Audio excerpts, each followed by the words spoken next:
ബഷീർ മമ്പുറം. മലപ്പുറം മമ്പുറം സ്വദേശിയായ ബഷീർ 2008 ബിസിനസ് രംഗത്തേക്ക് ചുവടുവെക്കുന്നത്. 2008 disposable cup manufacturing മേഖലയിൽ ബിസിനസ് ആരംഭിച്ചു. അതാണ് ബിസിനസ് രംഗത്തെ നേട്ടങ്ങളുടെ തുടക്കം. കാറ്ററിംഗ് സ്ഥാപനങ്ങളുമായി ബന്ധപ്പെട്ട് പ്രോഡക്റ്റ് ഉൽപ്പാദിപ്പിച്ച് വിതരണം ചെയ്യുന്നുമുണ്ട്. വെല്ലുവിളികളെ അതിജീവിച്ച് ബിസിനസ് സംരംഭം മുന്നോട്ട് കൊണ്ടുപോകുന്ന ബഷീർ കഴിഞ്ഞ 2 വർഷമായി Kerala paper cup manufacture association സംസ്ഥാന പ്രസിഡന്റാണ്. ബിസിനസ് രംഗത്തുള്ളവർക്കും പുതുതായി സംരംഭങ്ങൾ ആരംഭിക്കാൻ ആഗ്രഹിക്കുന്നവർക്കുമെല്ലാം പ്രചോദനമാണ് ബഷീറിന്റെ ഈ രംഗത്തെ അതിജീവന കഥ.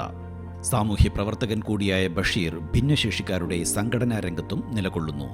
ഡിഫറൻ്റ്ലി ഏബിൾഡ് പീപ്പിൾസ് ലീഗ് എന്ന സംഘടനയുടെ സ്ഥാപക പ്രസിഡന്റാണ്. ഓൾ കേരള വീൽചെയർ അസോസിയേഷൻ രൂപീകരിക്കപ്പെട്ടപ്പോൾ മലപ്പുറം ജില്ലയുടെ പ്രഥമ പ്രസിഡന്റായിരുന്നു. ബിസിനസ് രംഗത്തെ മികവിനുള്ള അവാർഡ് നൽകി ബഷീറിനെ പീപ്പിൾസ് ഫൗണ്ടേഷൻ ആദരിക്കുകയാണ്.